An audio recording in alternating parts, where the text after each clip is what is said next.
सगळ्यांचं स्वागत आहे।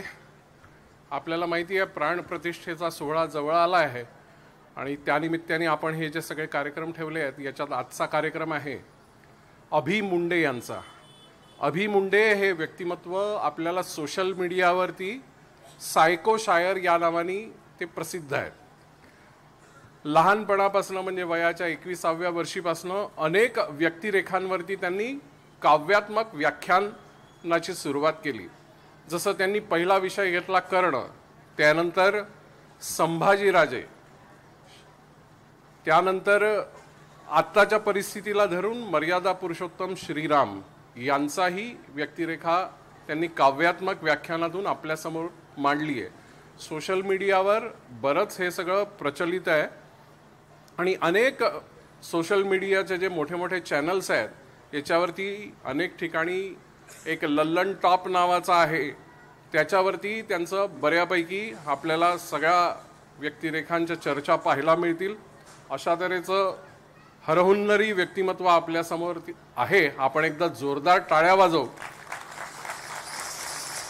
विशेषतः युवक वर्गामध्ये ते अत्यंत पॉप्युलर आहेत, प्रसिद्ध आहेत आणि आपल्याला सगळ्यांना आता त्यांच्या बोलण्यातून बाकी सगळ्या गोष्टी लक्षात येतीलच। मी आपल्या मंडळाचे कार्यकर्ते पोहळे यांना विनंती करतो की त्यांनी अभि मुंडे यांचं पुष्पगुच्छ देऊन स्वागत करा।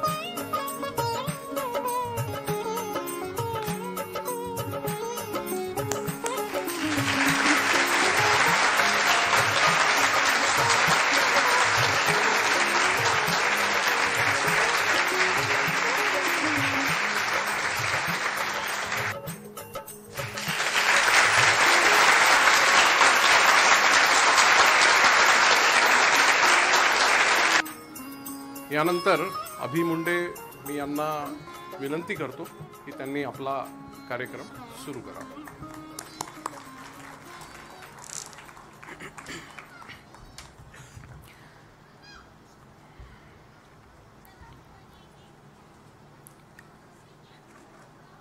दक्षिणे लक्ष्मणो यस्य वामे तु जनकात्मजा पूरतो मारुतिर्यस्य तं वन्दे रघुनन्दनं लोकाभिरामं रणरङ्गधीरं राजीवनेत्रं रघुवंशनाथं कारुण्यरूपं करुणाकरन्तुं श्रीरामचन्द्रं शरणं प्रपद्ये।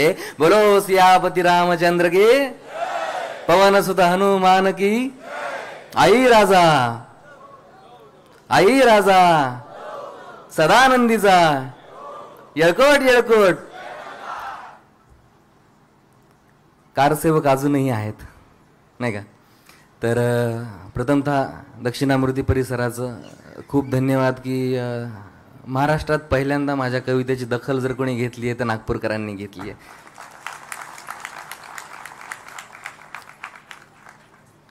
आणि हे वावगं नाही आहे, कारण नागपूरचा इतिहास तसा आहे आणि कुठेतरी नाळ जोडलेली असावी जुनी, म्हणून हे घडलं असावं। मला बोलवण्यात आलं होतं की तुम्हाला राम या विषयावर बोलायचं आहे, तुम्ही रामावर कविता केली तर आम्हाला तुमच्या मताचे राम ऐकायला आवडेल। मी सुरुवातीला सांगतो, मी कोणी वक्ता नाही आहे, भाषणकर्ता नाही आहे, व्याख्याता नाही आहे। मी तुमच्यातच बसलेला एक माणूस आहे जो इथे येऊन बोलतोय, त्यामुळे तितकं सोपं ठेवण्याचा मी प्रयत्न करणार। आणि दरवेळेस कविता सादर करतो, पण आज पहिल्यांदा बोलायचा तुम्ही मला एक चान्स दिलाय, म्हणून तुम्हा सर्वांचे धन्यवाद। आणि तुम्हा सर्वांसाठी तुम्ही टाळ्या वाजवा, कारण खूप दिवसांना असा समुदाय एकत्र येताना पाहिलाय मी। सुरू करण्या अगोदर एक छोटीशी सूचना की जेव्हा अशी लोक जमा होतात तर त्याचे दोन कारणं असतात। एक, ज्यात टाळ्या वाजतात त्याला कार्यक्रम म्हणतात, एक ज्यात टाळ्या वाजत नाहीत त्याला क्रियाक्रम म्हणतात। तर ते तुमच्या हातात आहे की याला कार्यक्रम बनवून ठेवायचं की याचा क्रियाक्रम करायचा, ठीक आहे?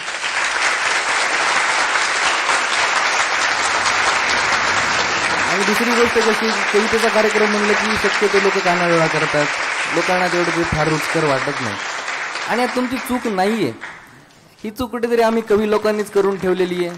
म्हणजे मराठी कविता किंवा कविता ही गोष्ट जेव्हा सांगितली जाते सगळ्यांना काय वाटतं की झाडं, फुलं, पक्षी, पानं, डोंगर, नद्या, नाल्या, तर याच्या पलीकडे कविता आहे. याचं सगळं श्रेय आम्हा कवींनाच जातं कुठेतरी, नाही का? म्हणजे कवी लोकांनी विज्ञानाचा पुरता पंचनामा केला, सूर्यमालेतील उपग्रह बघता बघता मामा झाला. इलॉजिकल कवी सगळे, त्यांना तर्कशास्त्र झेपत नाही, कुण्याच लिंबुनीच्या झाडामागे चंद्र कधी झोपत नाही. तर आजचा कार्यक्रम तसा नसणार आहे. रामावर बोलायचं होतं, पण तत्पूर्वी मला आपल्याच मंडळीनं सांगितलं की तुमची शंभूगाथा आहे, तुम्ही थोरल्या छत्रपतींवर बोलता, धाकल्या छत्रपतींवर बोलता, कर्णाबद्दल बोलता, तर आम्हाला तेही ऐकायला आवडेल. फक्त रामाबद्दल बोलणं, त्याच्यापेक्षा तुम्ही सगळ्यांना इन्क्लूड करून बोला. आणि माझं म्हणणं होतं, थोरले छत्रपती शिवाजी महाराजांबद्दल बोललं काय आणि रामाबद्दल बोललं काय, अर्थ एकच होतो.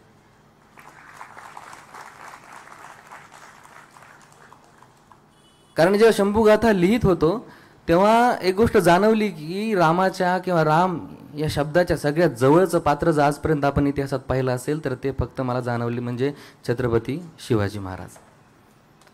प्रत्येक दिशेतून, प्रत्येक एक पिता म्हणून, एक पुत्र म्हणून, एक राजा म्हणून, सगळ्या गुणांमध्ये रामाचा गुण छत्रपतींमध्ये मला दिसला. आणि त्यामुळे मी शंभूगाथेत देखील ज्या छत्रपती शिवाजी महाराजांचा राज्याभिषेक गागा भट्टांनी करायचं ठरवलं तेव्हा तीच उपमा दिली कि उत्तर से आए गागा भट्ट ने सभी के दिल की बात कही, ये बात सुनते ही सबने माना इससे बड़ी सौगात नहीं, सकल गुण मंडित श्रिया विराजित राजा का दे दो छत्र हमें, दे दो एक सिंहासन हक का जिस पे युगों तक नेत्र थमे, गो ब्राह्मण के राजा तुम, हरिजन हरिजन के राजा तुम, अंबर से लेके धरनी तक, वायु से लेके अवनी तक, उत्तर से लेके दक्षिण तक, पूरब से लेके पश्चिम तक, तुम्ही भूपति, तुम्ही बुद्ध हो, तुम्ही सुमति, तुम्ही शुद्ध हो, हिंदू धर्म के शीर्ष शिखर पर हमें आपका नाम चाहिए, साधु संतों की इस भूमि को पुरुषोत्तम श्री राम चाहिए.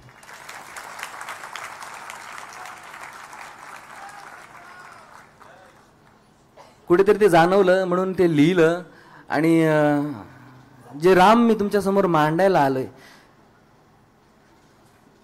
ते राम एक पारदर्शक राम, एक करुणाशील राम, एक पिता राम, एक पुत्र राम, एक राजा राम, हे राम मी तुमच्या समोर मांडायला आलोय. मला खूप लोकांनी प्रश्न विचारला, व्हिडिओ पाहिला, कविता ऐकली. कविता तुम्हाला शेवटी ऐकवणारच आहे मी, पण खूप लोकांनी विचारलं की तुम्ही जे विचारता की तुम्हाला राम समजलाय का, तर आमचा प्रश्न आहे की तुम्हाला राम म्हणजे काय वाटतं, तुमच्यासाठी राम कोण आहेत. म्हटलं बाबा रे, मला राम कळेल इतका मोठा मी नाहीये, पण एक गोष्ट कळते की म्हटलं तर राम शून्य आहे, म्हटलं तर राम ब्रह्म आहे. शून्य याकरिता की ज्या माणसाला कशाचा लोभ नाही, ज्याला कशाचं त्यागाचं दुःख नाही, जो कशातच नाहीये आणि तरीही सगळीकडे उरतो. त्यामुळे कुठेतरी रामात मला शून्य दिसतो. आणि ब्रह्मांड म्हणजे रामाशिवाय या जगाला अर्थ नाही, म्हणून मी त्याला ब्रह्म देखील म्हटलेलं आहे. कवितेमध्ये मी म्हणताना प्रत्येक वेळेस म्हटलं की तुम्हाला जर राम बनायचंय किंवा राम या शब्दाच्या जवळ जायचंय तर काम क्रोध के भीतर रहकर तुमको शीतल बनना होगा.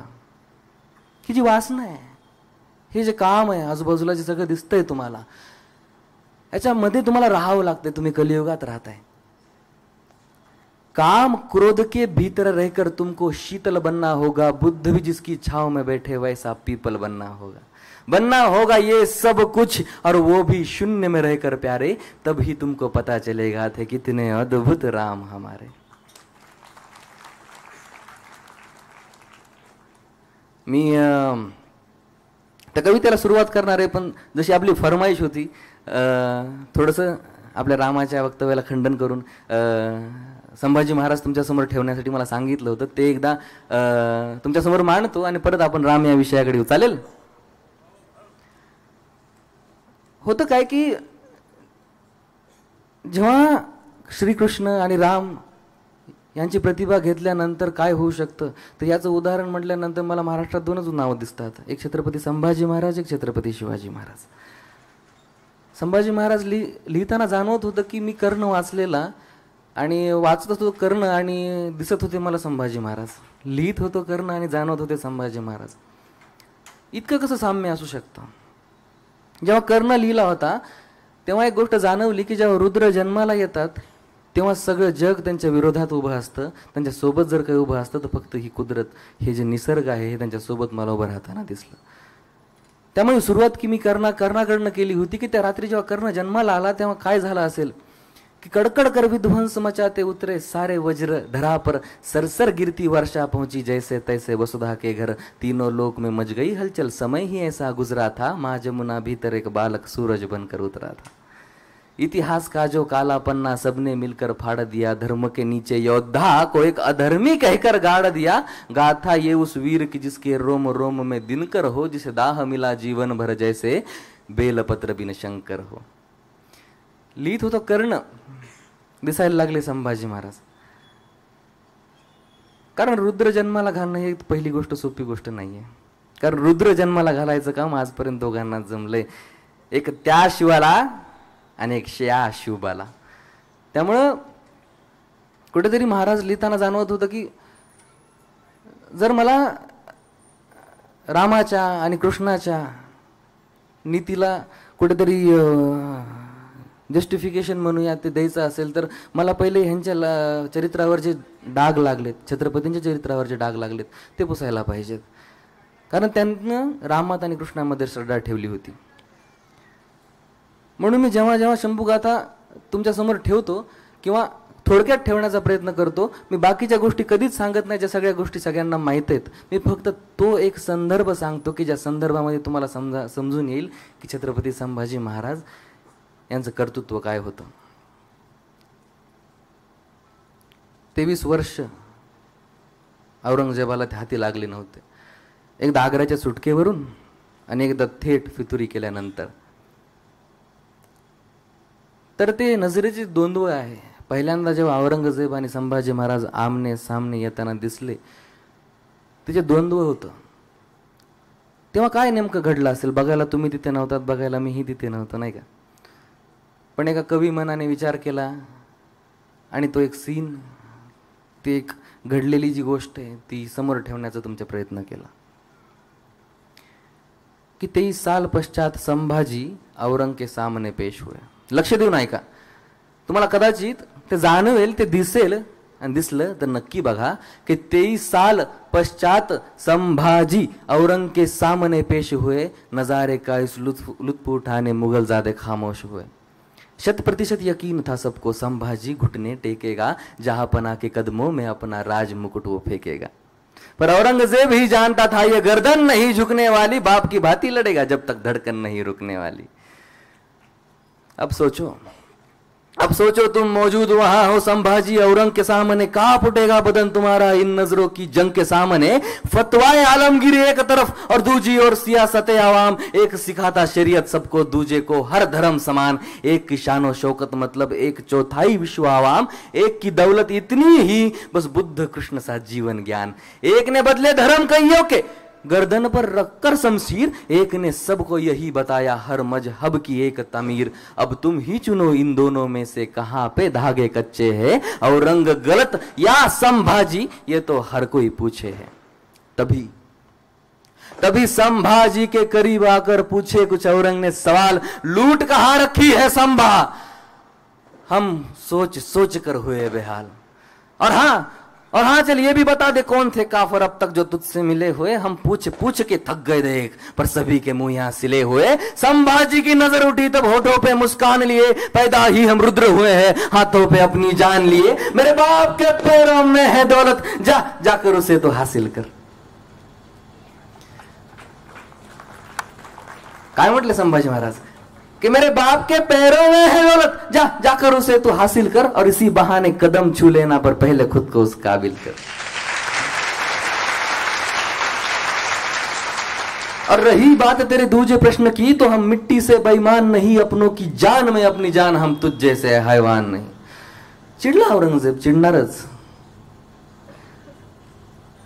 आग बबूला हुआ बादशाह ये अल्फाज सुनते ही मनशा नहीं थी उसकी एक और लफ्ज भी सुनने की। नजर तेरी चुभ रही है हमको, है याद दिलाती सिवा की उस, अभी भी उसको याद करूं तो रोंगटे होते हैं महसूस। सरिया सरिया सरिया घुसाकर फोड़ दो उन्हें हर, अब और ना हम सह पाएंगे। जुबा काट दो काफर की ताकि हर हर ना कह पाएंगे। नाखून उखाड़ो खाल उधेड़ो जब तक ना घुटने टेकेगा, हमसे बगावत का नतीजा आज जमाना देखेगा। अमन जिसने सिखाया जगत को उस कुरान का तो इल्म धरो, और कौन खुदा कहता है तुम इस हद तक गिरकर जुल्म करो। 1 2 नहीं 40 दिन आका के हुक्म पे अमल हुआ। हर रोज औरंग पूछ रहा क्या झुकने को वो कबूल हुआ। अरे हुजूर जुबा काटी आंखें फोड़ी उसकी, दोनों बाहें तोड़ी, नाखून उखाड़े खाल उधेड़ी, गोल घुमाकर टांग मरोड़ी, नमक लगाकर जख्म जलाए, गोश्त के टुकड़े कुत्तों को खिलाए, पर मजाए शिकस्त वो कबूल करे। हुजूर क्या हम कुछ भूल रहे? पहले तो तुमको हार मुबारक, चाल गलत तुम खेल रहे, सिर्फ जिस्म काटा है तुमने, संभाजी तुम भूल रहे। बचपन से है दर्द सहा वो, ये इसके लिए नई बात नहीं, क्या क्या घिनौने जख्म सहे है हरगिज तुझको ज्ञात नहीं। कलेजा नहीं है उसका वो, बस पत्थर का एक गोला है, बड़ी बेदर्दी से भूतकाल में नियति ने जिसे टटोला है। नजरों की रोशनी छीनी पर नजरिया ना तुम छीन सके, अरे कहो के कायर नजर को अपनी उसकी नजरों में दे ना सके। जुबा काट चलो बता दिया तुम वाकई शास्त्र से डरते हो, हम राम कृष्ण को गाते हैं तुम बात शस्त्र से करते हो।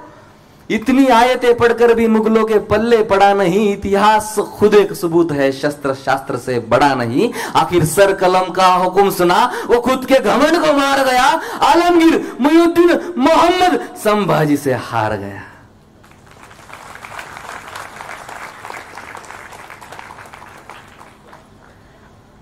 आणि म्हणून मला जाणवलं की कुठेतरी रामाच्या विषयावर बोलताना रामाचा आदर्श ज्यांनी ज्यांनी घेतलाय, मला त्यांच्यावर थोडंसं तरी बोललं पाहिजे, त्यांच्याबद्दल थोडंसं तरी बोललं पाहिजे।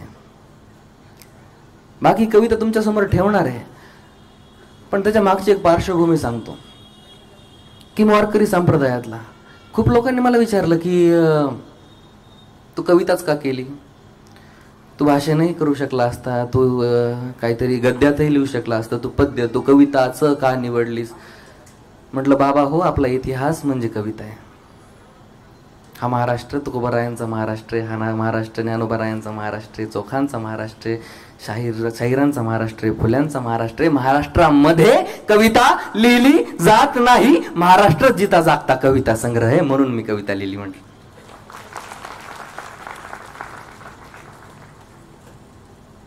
कारण रामाबद्दल खूप इतिहासकारांनी, खूप व्याख्यात्यांनी खूप सुंदर सुंदर बोलून ठेवलंय, पण म्हणतात ना की जे न देखे ते रवी, ते ते ते ते, ते देखे कवी।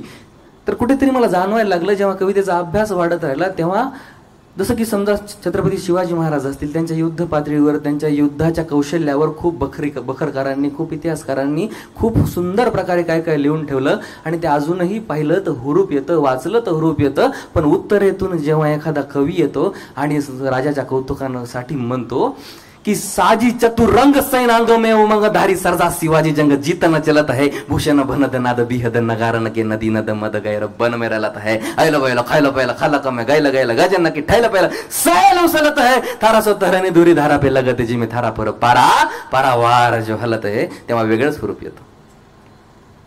म्हणून म्हटलं मी कविता निवडली,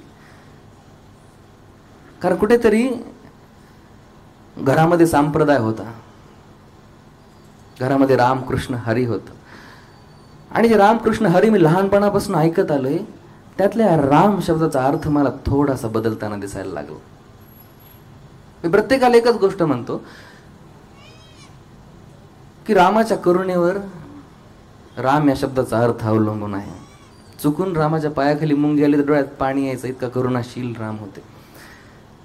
रामाच्या कर्तृत्वावर बोलायची गरज नाहीये, रावणाला मारलं, ह्याच्यापेक्षा मोठं कर्तृत्वाचं उदाहरण रामाबद्दल कोणीच देऊ शकत नाही। पण आजकाल जाणवत होतं की कुठेतरी ते रामकृष्ण हरी मधला माझा राम हरवत चाललाय। कारण मला माझ्या आजोबांनी एक गोष्ट सांगून ठेवली होती की घरात चौकटीच्या आत रामासारखं वागावं आणि चौकटीच्या बाहेर कृष्णासारखं वागावं। चुकून नाही कुठंच कधीच चौकटीच्या आत कृष्ण नको आणि चौकटीच्या बाहेर राम नको। कारण चौकटीच्या बाहेर जग आहे, समाज आहे, कलियुग आहे, चौकटीच्या आत परिवार आहे. तर तो अर्थ मला बदलताना दिसला. मला खूप लोकांना हेही विचारलं की तू राम समजून घेण्यासाठी कुणाकडे गेलास, तुला हे जे राम समजलं हे कुणाकडून समजलं? म्हटलं मी कोणत्या बाबा बुवाकडे नाही गेलो, कोणत्या विद्वानाकडे नाही गेलो, वारी करणाऱ्या एका शेतकऱ्याकडे गेलो. त्यानं मला पाराच्या वाट्यावर बसून 1-2 मिनिटात राम समजून सांगितला आणि माझ्यासाठी तोच एक राम आहे. म्हणून ही कविता रचण्याचा मी निर्णय घेतला. कुठेतरी त्यामध्ये कटाक्ष वापरले. कविता किती लोकांनी ऐकली, कोणी ऐकली ती कविता मला सांगता का? ज्यांनी नाही ऐकली त्यांना कदाचित जाणवेल की याच्यामध्ये कटाक्ष, याच्यामध्ये तो किंवा कवी तीव्र बोलतो. पण कुठेतरी एक कवी म्हणून मी माझी भूमिका मांडायचा प्रयत्न करतो की ही भूमी कवींची आहे, भारतभूमी, महाराष्ट्रभूमी ही कवीची आहे. तत्पूर्वी तुम्हाला किस्सा सांगतो. रामधारीसिंग दिनकर खूप मोठे कवी होऊन गेले, राष्ट्रकवींची उपमा त्यांना दिली जाते. एकदा रामधारीसिंग दिनकर आणि नेहरू पार्लमेंटच्या पायऱ्या चढत होते. नेहरूंचा तोल गेला आणि नेहरू पडणार तोपर्यंत दिनकरांना त्यांना सांभाळलं.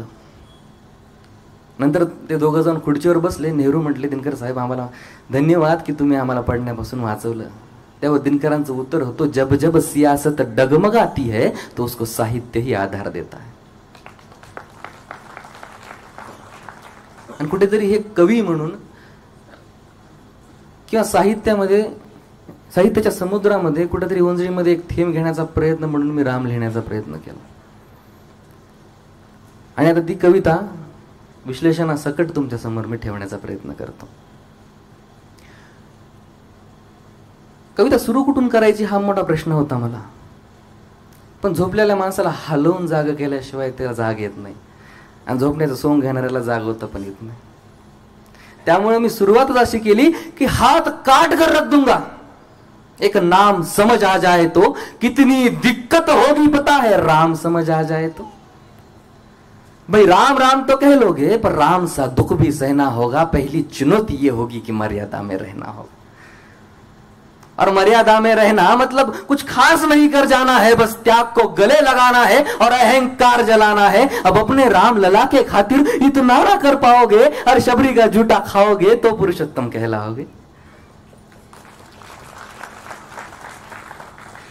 जसं मी पूर्वी म्हटलं, जेव्हा राम सांगायचा आहे, मला दिल्लीमध्ये जेव्हा बोलवलं तेव्हा मला विचारण्यात आलं की तुमच्यासाठी राम काय किंवा तुमच्यासाठी एक उदाहरणपर राम काय. म्हटलं मी उदाहरणात किंवा शब्दामध्ये राम या संकल्पनेला मांडू शकत नाही.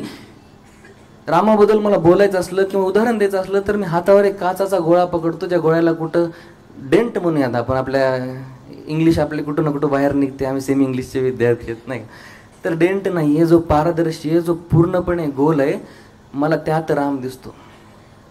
त्यांची तारांबळ उडली, हे काय रामाचं तुम्ही डिस्क्रिप्शन दिलं म्हणे आम्हाला. तर तो काचाचा जो गोळा आहे ना, त्याच्या आरपार तुम्ही दिसतं म्हणजे राम तितका पारदर्शक आहे. त्या काचाच्या गोळ्याकडे कुठूनही पहा, तो सारखाच दिसतो. राम तितका मर्यादित आहे. आणि पुरुषोत्तम राम ही पदवी रामाला उगाच लागत नाही. म्हणून लिहिलं होतं की काम क्रोध के भीतर रहकर तुमको शीतल बनना होगा, बुद्ध भी जिसकी छाव में बैठे वैसा पीपल बनना होगा ये सब कुछ, और वो भी शून्य में रहकर प्यारे, तभी तुमको पता चलेगा थे कितने अद्भुत राम हमारे. तेव्हा कुठेतरी तुम्हाला समजतील की राम किती अद्भुत होते, राम काय होते. ये राजनीति का दाया बाया जितना मर्जी खेलो तुम. मी प्रत्येक वेळेस म्हणतो की माझ्या रामाला थोडंसं नाही का तुम्ही बाजूला ठेवा. सगळ्या गोष्टी येतील जातील होत राहतील, पण त्यामध्ये माझ्या रामापासून थोडं दूर राहा. माझा राम माझ्यासाठी पूजनीय आहे. त्याच्यावरून मला काही राजकारण होताना दिसलं तर मला ती खंत आहे त्या गोष्टीची. ये राजनीति का दाया बाया जितना मर्जी खेलो तुम, चेतावनी को लेकिन मेरी अपने जहन में डालो तुम.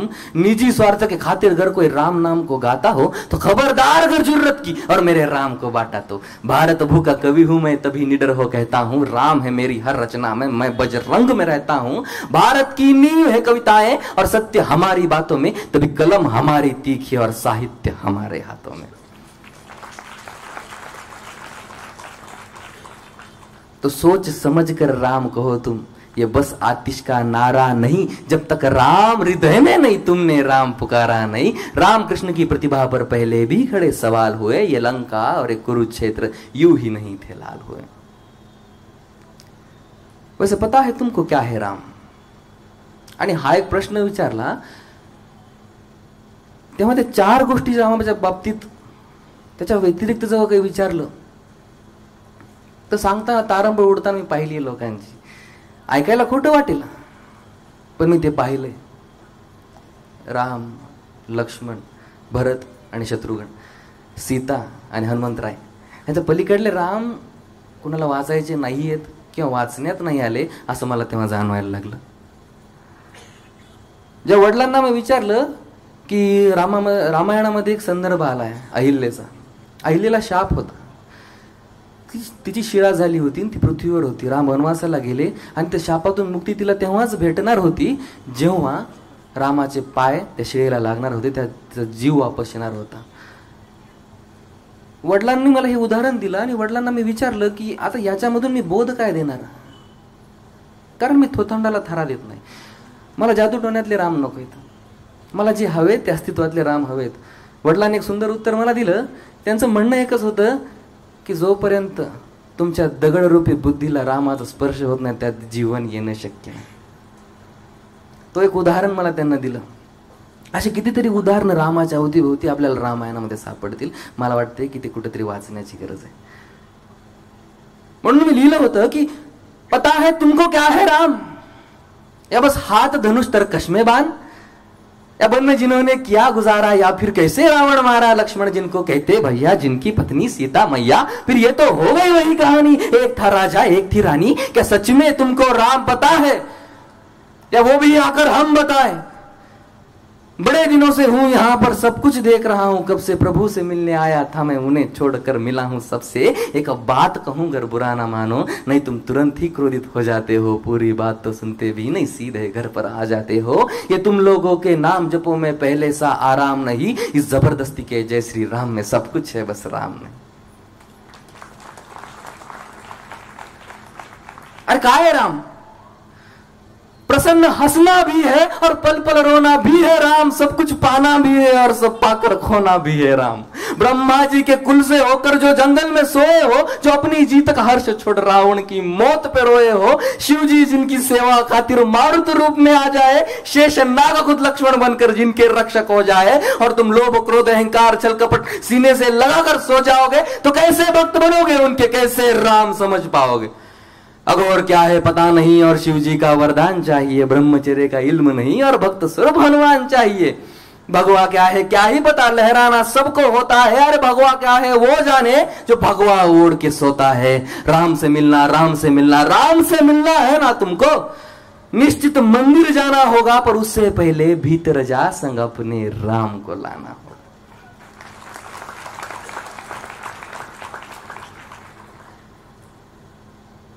इथे माझी कविता संपते, पण त्यानंतर एक छोटंसं कडवं लिहिलंय, कारण 22 तारखेला फक्त एक प्राण प्रतिष्ठा नाहीये, एक सण आहे.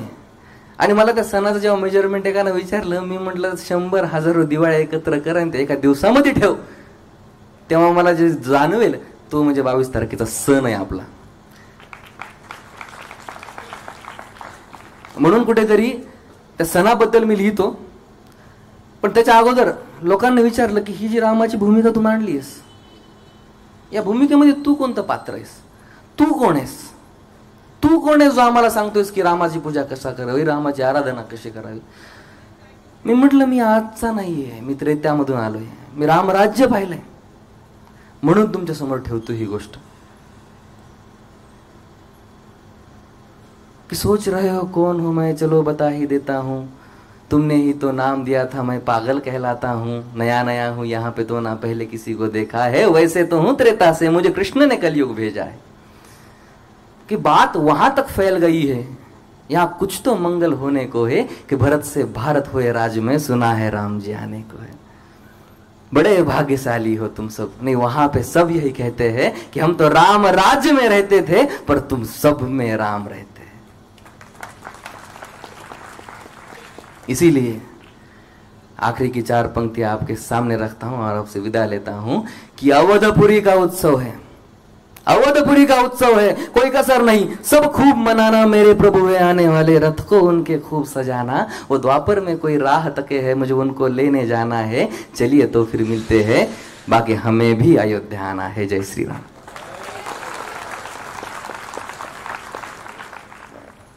त्यांना सांगितलं होतं की कर्ण ही कविता घे आणि ते तुमच्या समोर मांडतोय। त्या तत्पूर्वी एक विनंती आहे की जर रेकॉर्ड करत असाल तर रेकॉर्ड नका करू, कलाकाराच्या पोटावर पाय पडतो, अजून रिलीज नाही झाली आहे ते कर्ण। कर्ण लिहिण्यामागचं एक कारण काय होतं की मला खूप लोकांना वाटलं की जो मी कर्ण लिहिलाय तो कर्णाच्या भूमिकेतून मी कर्ण मांडायचा प्रयत्न केलाय, मी स्वतःमध्ये कर्ण उतरवलाय आणि तो मांडण्याचा मी प्रयत्न केला, असं मला ते जाणवायला लागलं होतं। ती गोष्ट माझ्या समोरासमोर फिरत होती, तेव्हा एक गोष्ट जाणवली की तुम्ही कितीही अर्जुन अर्जुन करा पण तुम्ही अर्जुनासारखे राहू शकत नाही, अर्जुनासारखे स्वतःला समजू शकत नाही, कारण अर्जुनाला सगळं भेटलं होतं, कर्णाला सगळं मिळवावं लागलं होतं। आणि मला कुठेतरी मग सामान्य माणसांमध्ये अर्जुनापेक्षा जास्त कर्ण दिसतो, मला माफ करा। की हा जेव्हा कर्ण लिहिला तेव्हा या कर्णामध्ये सुरुवातीला काही गोष्ट तुम्हाला कवी सांगतील, नंतर कवी मंचावर कर्णाला बोलवतील आणि नंतर कर्ण स्वतःची व्यथा तुमच्या समोर मांडतील। तयार? आवाज नाही येतोय का? क्रियाकरण करायचं?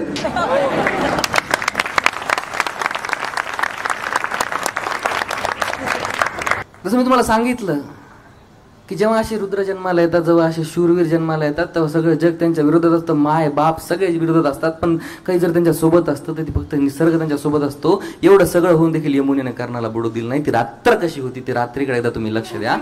देखा छान के उस मिट्टी को कण कण में कर्ण है। बहुत शुक्रिया।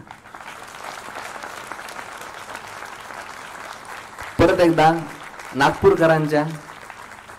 नागपूरकरांचे खूप आभार की जिथे पूर्ण महाराष्ट्र कसं असतं, घरात जोपर्यंत कौतुक होत नाही तोपर्यंत कौतुक झाल्यासारखं वाटत नाही।